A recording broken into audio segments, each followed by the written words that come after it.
Hello and welcome back to Storytime Banned Books Read with me. I'm Kathleen Francis, and I'm glad that you have joined me again as we continue to read from James Baldwin's If Beale Street Could Talk.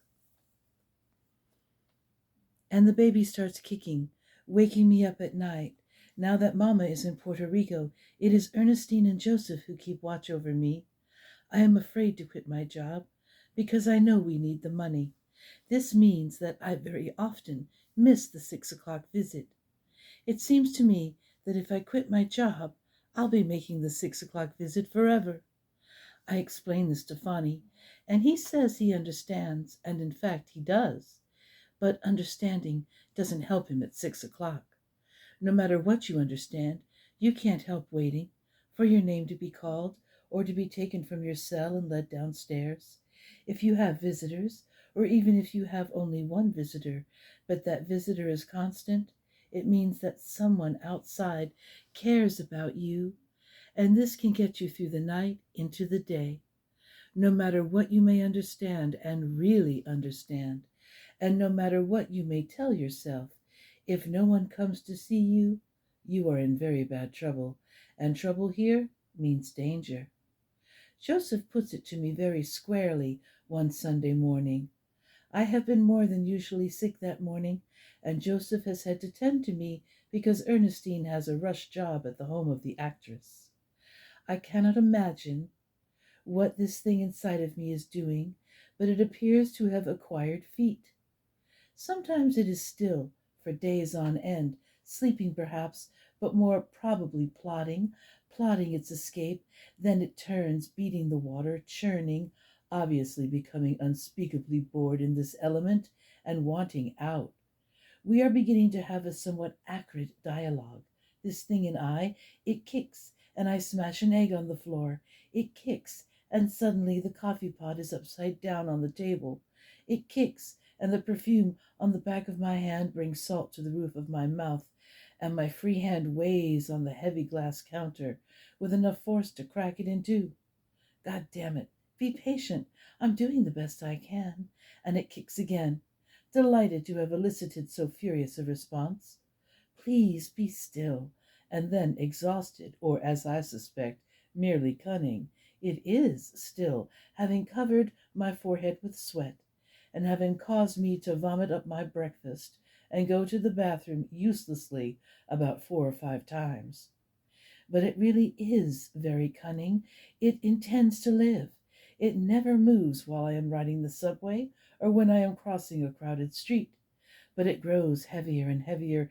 Its claims become more absolute with every hour. It is, in fact, staking its claim.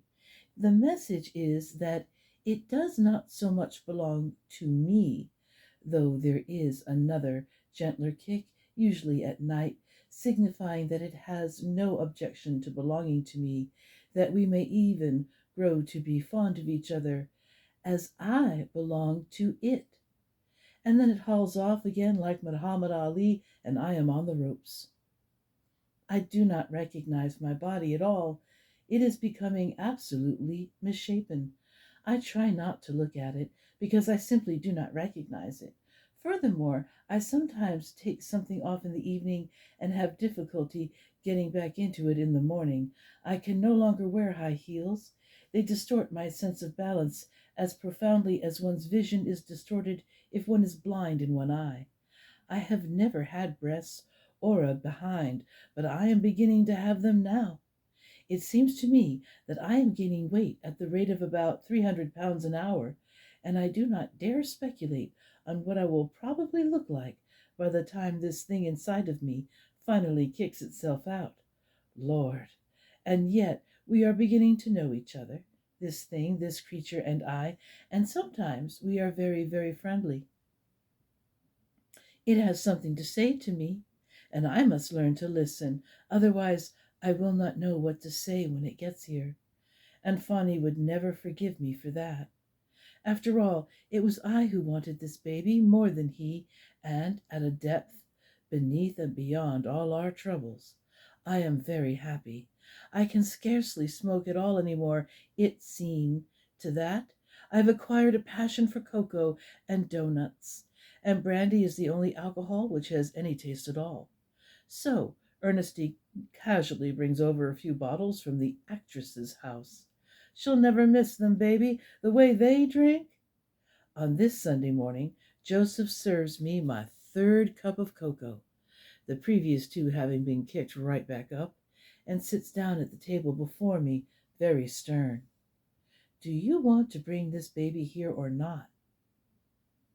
The way he looks at me and the way he sounds scares me half to death. Yes, I say, I do. And you love Fonny? Yes, I do. Then I'm sorry, but you're going to have to quit your job. I watch him. I know you're worried about the money, but you let me worry about that. I've got more experience. Anyway, you ain't making no damn money.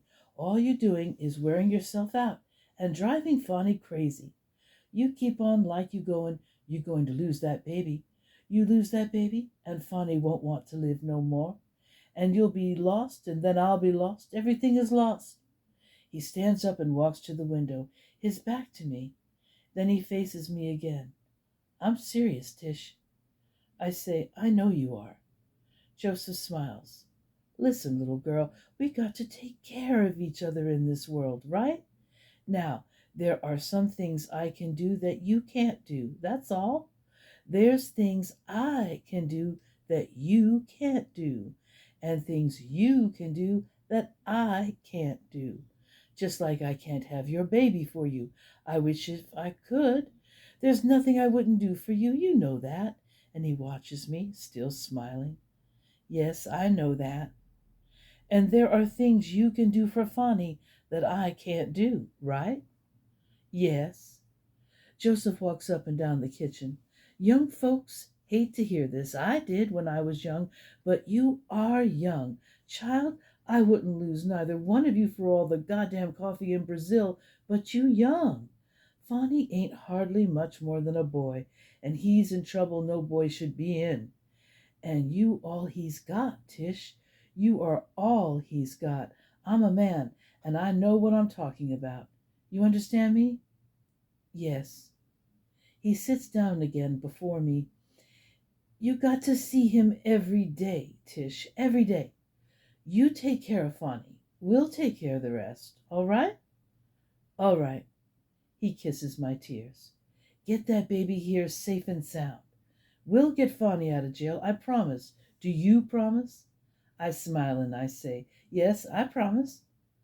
The next morning, I am, anyway, far too ill to be able to go to work, and Ernestine calls the store to tell them. She says that she or I will be coming in to collect my paycheck in the next few days. So that is that, and here we go. There is a level on which, if I'm to be honest, I must say that I absolutely hated it, having nothing to do. But this forced me to recognize finally that I had clung to my job in order to avoid my trouble. Now I was alone, with Fonny, my baby, and me. But Joseph was right, and Fonny is radiant. On the days I do not see Hayward, I see Fonny twice a day. I am always there for the 6 o'clock visit, and Fonny knows that I will be there. It is very strange, and I now begin to learn a very strange thing. My presence, which is of no practical value whatever, which can even be considered from a practical point of view as a betrayal, is vastly more important than any practical thing I might be doing. Every day when he sees my face, he knows again that I love him, and God knows I do, more and more, deeper and deeper, with every hour. But it isn't only that. It means that others love him too, love him so much that they have set me free to be there. He is not alone. We are not alone. And if I am somewhat terrified by the fact that I no longer have anything which can be called a waistline, he is delighted. Here she come, big as two houses. You sure it ain't twins or triplets? Shit, we might make history. Throwing back his head, holding onto the telephone, looking me in the eye, laughing. And I understand that the growth of the baby is connected with his determination to be free. So, I don't care if I get to be as big as 2 houses. The baby wants out. Fawny wants out. And we are going to make it in time. Jaime is prompt, and Sharon is in the favela by 9:30. Jaime knows the location, roughly, of the particular dwelling, but he does not know the lady, at least he is not sure that he does. He is still thinking about it when Sharon steps out of the taxi. Hayward had tried to warn Sharon by telling her that he had never been able to describe a favela, and that he very much doubted if, after her visit, she would wish to try. It is bitter, the blue sky above and the bright sun, the blue sea here, the garbage dump there. It takes a moment to realize that the garbage dump is the favela. Houses are built on it, dwellings, some on stilts, as though attempting to rise above the dung heap. Some have corrugated metal roofs, others have windows, all have children. Jaime walks beside Sharon, proud to be her protector. Uneasy about the errand, the smell is fantastic, but the children sliding up and down their mountains, making the air ring dark, half naked, with their brilliant eyes, their laughter, splashing into and out of the sea, do not seem to care. This ought to be the place, Jaime says, and Sharon steps through an archway into a crumbling courtyard. The house which faces her must have been at some point in time an extremely important private dwelling. It is not private now. Generations of paint flake off the walls, and the sunlight, which reveals every stain and crack, does not deign to enter the rooms, some of which are shuttered, to the extent, that is, that the shutters hold. It is louder than an untrained orchestra in rehearsal, and the sound of infants and children is the theme, tremendously developed in extraordinary harmonies in the voices of the elders. There seem to be doors everywhere, low, dark, and square. I think it might be here, Jamie says nervously, and he points to one of the doors. On the 3rd floor, I think. You say she is blonde? Sharon looks at him. He is absolutely miserable. He does not want her to go upstairs alone. She touches his face and smiles. He suddenly reminds her of Fawny, brings back to her why she is here. Wait for me, she says. Don't worry. I won't be long. And she walks through the door and climbs the steps as though she knows exactly where she is going. There are 4 doors on the 3rd floor. There are no names on any of them, and one of them is a little open, and she knocks on it, opening it a little further as she knocks. Mrs. Rogers? A very thin girl with immense dark eyes, in a dark face, wearing a flowered house dress, barefoot, steps into the middle of the room. Her curly hair is a muddy blonde, high cheekbones, thin lips, wide mouth, a gentle, vulnerable, friendly face. A gold crucifix burns against her throat. She says, Senora? And then stands still, staring at Sharon with her great eyes, frightened. Senora? For Sharon has said nothing, merely stands in the doorway watching her. The girl's tongue moistens her lips. She says again, Senora? She does not look her age. She looks like a little girl. Then she moves, and the light strikes her differently, and Sharon recognizes her. Sharon leans against the open door, really afraid for a moment that she will fall. Mrs. Rogers? The girl's eyes narrow, her lips curl. No, Senora, you are mistaken. I am Sanchez. They watch each other. Sharon is still leaning against the door.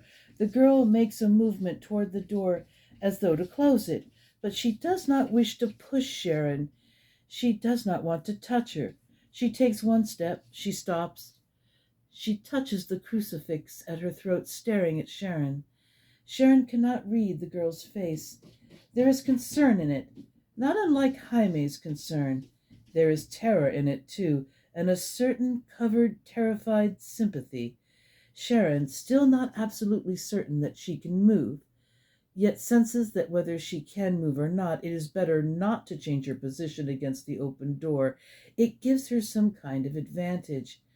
Excuse me, Senora, but I have work to do, if you please. I don't know any Mrs. Rogers. Maybe in one of the other places around here. She smiles faintly and looks toward the open window. But there are so many. You will be looking for a long time. She looks at Sharon with bitterness. Sharon straightens, and they are abruptly looking each other in the eye, each held now by the other. I have a photograph of you, says Sharon. The girl says nothing. She attempts to look amused. Sharon takes out the photograph and holds it up. The girl walks toward the door. As she advances, Sharon moves from the door into the room. Senora, I have told you that I have my work to do. She looks Sharon up and down. I am not a North American lady. I am not a lady. I am Mrs. Rivers. And I am Mrs. Sanchez. What do you want with me? I do not know you. I know you don't know me. Maybe you never even heard of me. Something happens in the girl's face. She tightens her lips, rummages in the pocket of her housecoat for her cigarettes, blowing the smoke insolently towards Sharon. Yet, will you have a cigarette, Senora? And she extends the package towards Sharon. There is a plea in the girl's eyes, and Sharon, with a shaking hand, takes the cigarette, and the girl lights it for her. She puts the package back into the pocket of her housecoat. I know you don't know me, but I think you must have heard of me. The girl looks briefly at the photograph in Sharon's hand, looks at Sharon, and says nothing. I met Pietro last night. Ah, and did he give you the photograph? She had meant this as sarcasm, realizes that she made a mistake. Still, her defiant eyes seem to say, staring into Sharon's, there are so many Pietros. No, I got it from the lawyer, for Alonzo Hunt. The man you say raped you. I don't know what you're talking about. I think you do. Look, I ain't got nothing against nobody, but I got to ask you to get out of here. She is trembling and close to tears. She holds both dark hands clenched tightly before her, as though to prevent herself from touching Sharon. I'm here to try to get a man out of prison. That man is going to marry my daughter, and he did not rape you. She takes out the photograph of me and Fani. Look at it. The girl turns away, again toward the window, sits down on the unmade bed, still staring out of the window. Sharon approaches her. Look at it, please. The girl is my daughter. The man with her is Alonzo Hunt. Is this the man who raped you? The girl will not look at the photograph or at Sharon. Is this the man who raped you? One thing I can tell, lady, you ain't never been raped. She looked down at the photograph briefly, then up at Sharon briefly. It looks like him, but he wasn't laughing. After a moment, Sharon asks, May I sit down? The girl says nothing, only sighs and folds her arms. Sharon sits beside her on the bed. There must be 2,000 transistor radios playing all around them, and all of them are playing B.B. King. Actually, Sharon cannot tell what the radios are playing, but she recognizes the beat. It has never sounded louder, more insistent, more plaintive. It has never before sounded so determined and dangerous. This beat is echoed in the many human voices and corroborated by the sea, which shines and shines beyond the garbage heap of the favela. Sharon sits and listens like she never has before. The girl's face is turned toward the window. Sharon wonders what she is hearing, what she is seeing. Perhaps she is not seeing or hearing anything. She sits with a stubborn, still helplessness, her thin hands limp between her knees, like one who has been caught in traps before. Sharon watches her fragile back. The girl's curly hair is beginning to dry out and is dark at the roots. The beat of the music rises higher, becoming almost unbearable, beginning to sound inside Sharon's head and causing her to feel that her mind is about to crack. She is very close to tears now. She cannot tell herself why. She rises from the bed and walks towards the music. She looks at the children and watches the sea. In the distance there is an archway, not unlike the archway through which she has walked, abandoned by the Moors. She turns and looks at the girl. The girl is looking down at the floor. "Were you born here?" Sharon asks her. "Look, lady, before you go any further, just let me tell you, you can't do nothing to me. I ain't alone and helpless here. I got friends. Just let me tell you." And she flashes up at Sharon a furious, frightened, doubting look, but she does not move. "I'm not trying to do anything to you. I'm just trying to get a man out of jail." The girl turns on the bed, putting her back to Sharon. "An innocent man," Sharon adds. "Lady, I think you in the wrong place. I really do. Ain't no reason to talk to me. Ain't nothing I can do." Sharon begins searching. "How long were you in New York?" The girl flicks her cigarette out of the window. "Too long." "Did you leave your children there?" "Listen, leave my children out of this." It is getting hot in the room, and Sharon takes off her light cloth jacket and sits down again on the bed. "I," she says carefully, "am a mother too." The girl looks at her, attempting a scornful distance, but though she and envy are familiars, scorn is unknown to her. "Why did you come back here?" Sharon asks her. This is not the question which the girl had expected. In fact, it is not the question which Sharon had intended to ask. And they look at each other, the question shimmering between them the way the light changes on the sea. "You said you're a mother," the girl says finally, and rises and walks again to the window. This time Sharon follows her, and they stare out at the sea together. In a way, wish the girl's sullen answer, Sharon's mind begins to clear. In the girl's answer, she reads a plea. She begins to speak to her differently. "Daughter, in this world, terrible things happen to you, and we can all do some terrible things." She is carefully looking out of the window. She is watching the girl. "I was a woman before you got to be a woman. Remember that. But," and she turns to Victoria. She pulls the girl toward her, the thin wrists, the bony hands, the folded arms, touching her lightly. She tries to speak as though she were speaking to me. "You pay for the lies you tell." She stares at the girl. The girl stares at her. "You've put a man in jail, daughter, a man you've never seen. He's 22 years old, daughter. He wants to marry my daughter. And," Victoria's eyes meets hers again, "he's black." She lets the girl go and turns back to the window. "Like us." "I did see him. You saw him in the police lineup. That's the first time you saw him, and the only time." "What makes you so sure?" "Because I've known him all his life." "Ha!" says Victoria, and tries to move away. Tears rise in the dark, defeated eyes. "If you knew how many women I've heard say that. They didn't see him when I saw him, when he came to me. They never see that. Respectable women like you, they never see that." The tears begin to roll down her face. "You might have known a nice little boy, and he might be a nice man with you. But you don't know the man who did what he did to me." "But are you," Sharon asks, "sure that you know him?" "Yes, I'm sure. They took me down there and they asked me to pick him out, and I picked him out. That's all." "But it happened in the dark. You saw Alonzo Hunt in the lights." "There's lights in the hallway. I saw enough." Sharon grabs her again and touches the crucifix. "Daughter, daughter, in the name of God." Victoria looks down at the hand on the cross and screams. A sound like no sound Sharon has ever heard before. She breaks away from Sharon and runs to the door, which has remained open all this time.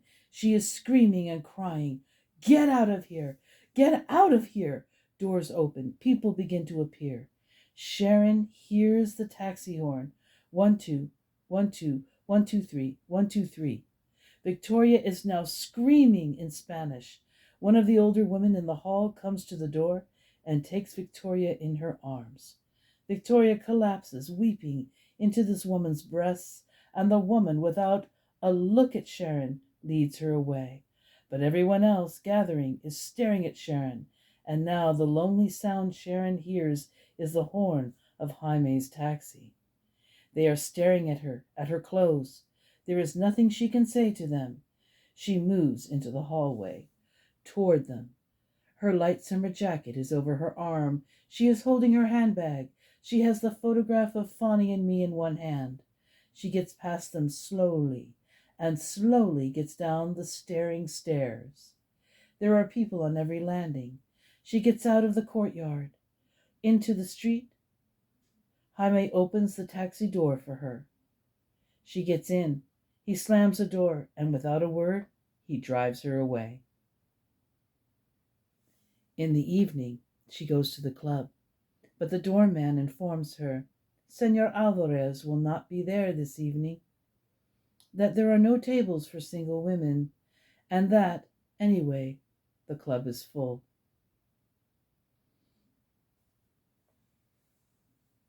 We'll stop there for tonight.